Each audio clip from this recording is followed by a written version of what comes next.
Let's talk about transfer functions. And this is really meant to be a review and to go alongside some of the notes that have been uploaded to Canvas already. The basic questions that we want to answer here are, what is a transfer function?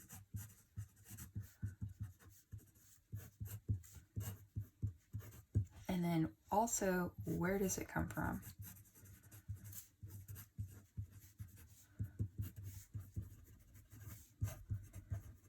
And I mean the second question here with respect to a system. Okay, so let's look at this.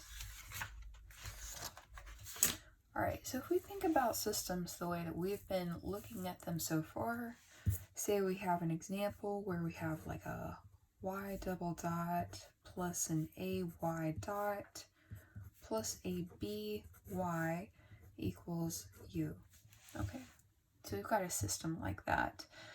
A transfer function is a representation of a system, except that it's in the Laplace domain. So we have that aspect, the Laplace domain.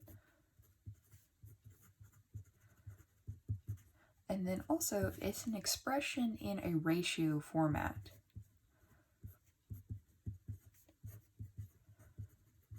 In other words, it is an output over input. Now, this doesn't have to be an entire system. Of course, it can be, but it can also be a component. So when we think about that standard configuration of a system, the standard block configuration, we have that output y, feedback over here, and r over here for our input, a GC of s and a GP of s. So both of these components are transfer functions. They both have an input and an output. We can label that right there. Okay, so for GC, the output is u, the input is this error signal e. So we would say that GC is the representation of u of s over e of s, output over input. Even though we usually think of u as an input, we think of u as an input because we're looking at the perspective of GP, our plant.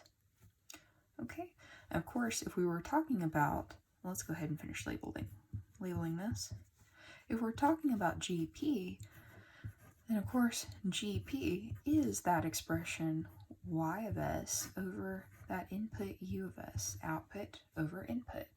Okay, and now if we're talking about our entire system, of course we would talk about output y of s over that input r. So Laplace domain version is capital R over s.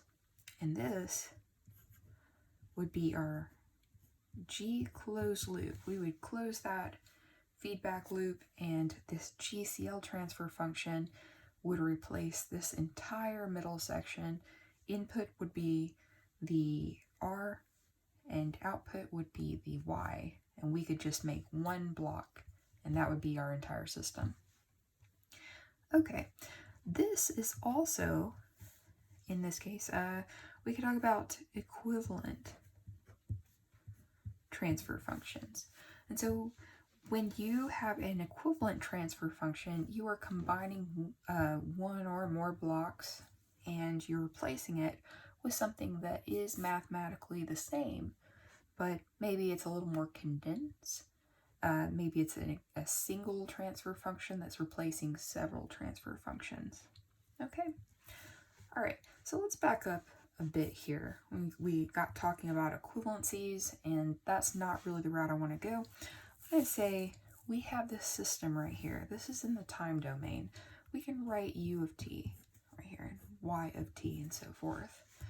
But if we bring this over to the Laplace domain, we replace anything that is a lowercase letter that varies with time. Something like a u of t would be replaced by a capital U of s. Okay, so So let's start over here, u of s. And I'm going to say this is the operation of bringing it into the Laplace domain. Anytime we have a derivative and we go to the Laplace domain, the derivative gets replaced by a multiplication of s. So here I have two derivatives. So I'm going to have an s squared. And then we have y of s. Okay, same kind of thing here. I've got a single derivative, and so that's going to be a multiplication of a single s. Now I can't forget that a, so I'm going to put that a right there. And then I have a b that's multiplying this y, which is not a derivative of s. Okay, so this is our system equation in the Laplace domain right here. Now, to get a transfer function, we have at step 2 that ratio format. So here, our system equation, that represents our plant. That is actually this guy right over here, this GP. Our output is the y. Our input is the u. So, and really you want to think about this as being a symbolic letter. This is the input to GP. Not necessarily u. So let's say we have a natural system, we weren't supplying a u, then it didn't necessarily have to be our controller, okay, or our control signal. Okay, so let's go back here and get this in ratio format. The thing we want to do is factor out the s squared plus as plus b. And then we have this y right here and equal to u of s. Okay, now let's get this in output over input form. That is y of s over the u of s. And we'll write GP. Output over input, 1 over s squared plus as plus b.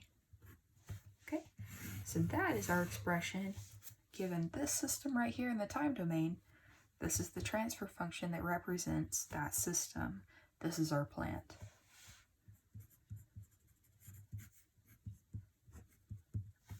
Okay, so what is it? Where does it come from?